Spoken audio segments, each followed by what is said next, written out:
Hey Fruit Bats, it's Brilliant Banana Girl here. Welcome to another episode, and I've got the lovely Nicole here from High Carb Ninja. Hi guys. Make sure you check out her channel, it's in the description below. Also got Ness from Nutrition State here. And today we want to chat about some advice that is routinely given in the raw vegan movement, and that is listen to your body.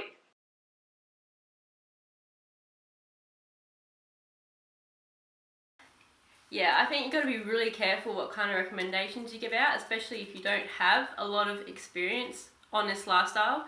I see that a lot. Yeah. People without experience. Yeah. Giving advice like they're an authority, like they're an expert, like they've been doing it for years and years and years. And that's dangerous. Yeah, definitely. Especially like if these girls are admitting that they've only had very little experience on this lifestyle and that they really don't know what they're doing. Some of them even say in their videos, yeah, I don't know what I'm talking about. Yeah. So it's kind of like, well, that's a sign. That is a sign that you should actually be listening to people who do know what they're talking about, who have years and years and years experience, who are getting the results that you desire. That is really, really important.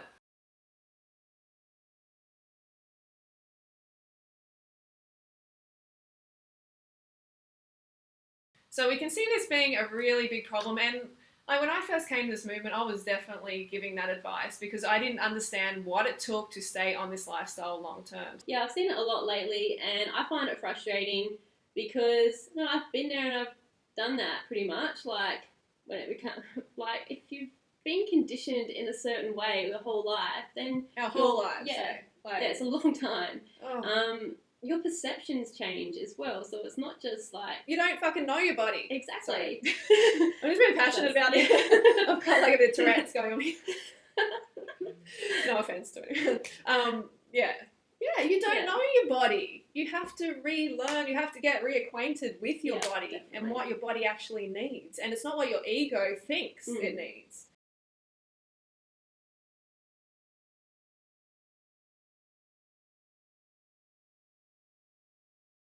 And a lot of people are just not meeting it. No, you know, and definitely not. Yeah, and you can see, if you watch their videos, if you see what they're eating, you can see that they are under eating and they're not going to last on this lifestyle long term. They're not going to have the vitality. They're not working out. You know, they have no interest in, training or moving their body.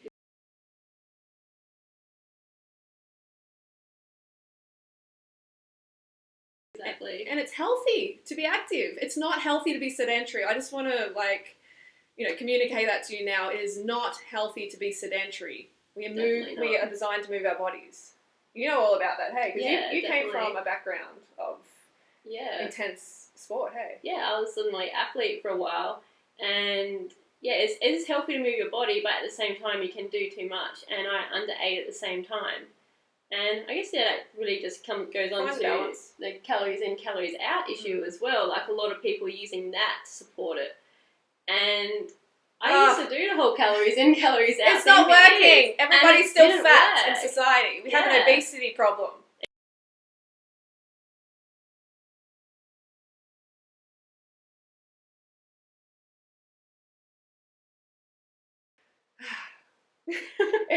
It's crazy. It's not working, so we need to create something. We need to find something new that does work.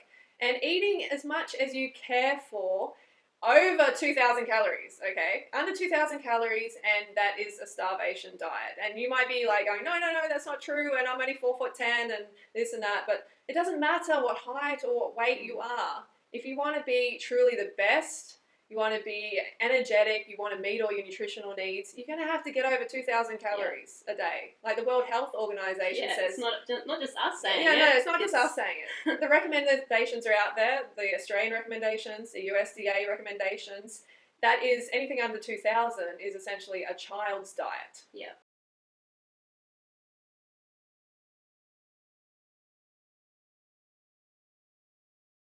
I mean, the World Health Organization says that if 20% of a country is getting less than 2,100 calories per day, it's a famine. It's classified as a famine. So do you want to put your body into a famine state? No.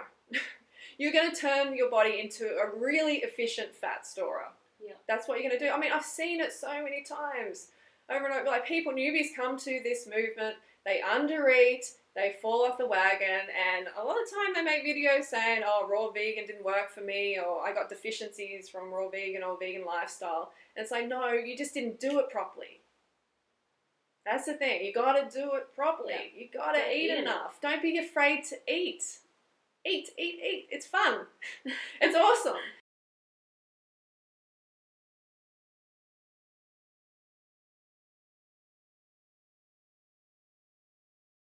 You know, like, we get a lot of stick for this. We get so much shit for this, but it's because we actually care that we're giving these recommendations. We can say just listen to your body as well.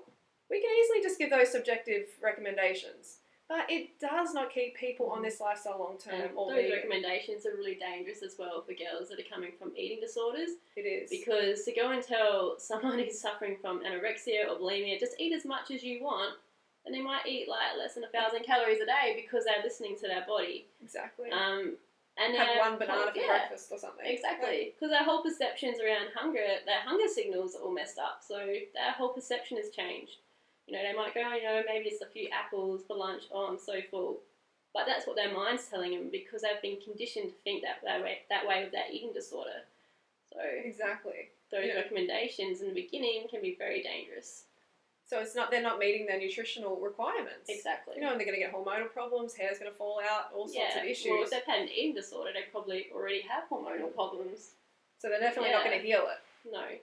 It's irresponsible. It really is irresponsible. And I know that people, they're not trying to do the wrong thing. They're not trying. I'm sure they mean well. Yeah, they mean well. Yeah. They mean well. But listening to your body, if you're healthy and you're healed, that can be a very good thing to do. But if you're not, in the beginning, it can be very misleading, I guess. Yeah, dangerous. Yeah, definitely. Yeah.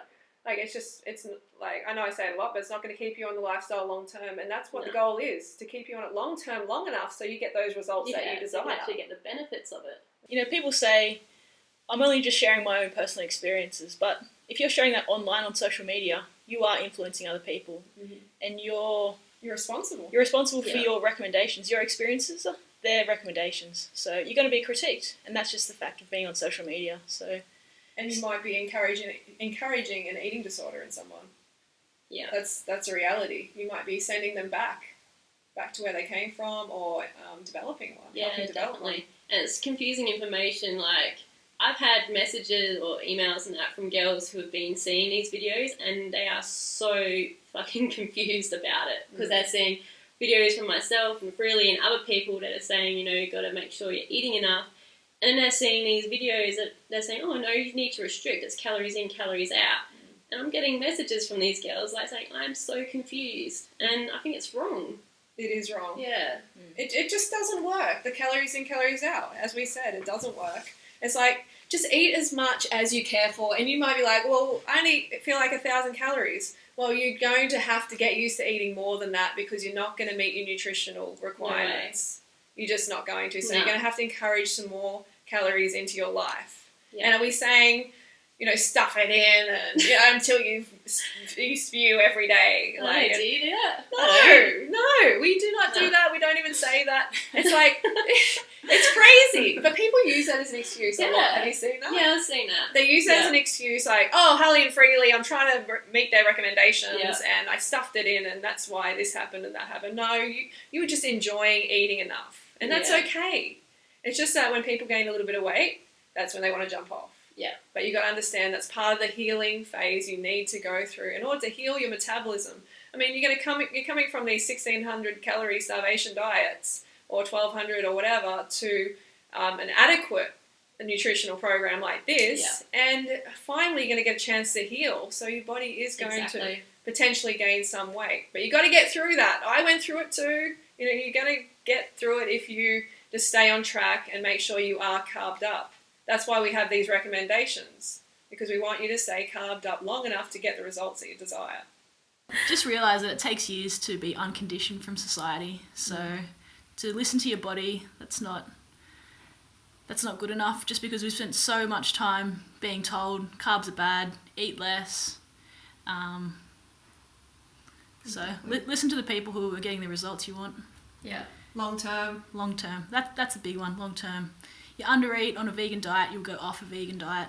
So we'll see you soon, and don't forget to check out Nicole's channel, High Carb Ninja, and we've got Ness, Nutrition State. I'll put a link in the description below, and we'll see you soon. Don't forget to go fruit yourself. Or root yourself. We'll see you soon. Bye. See you guys.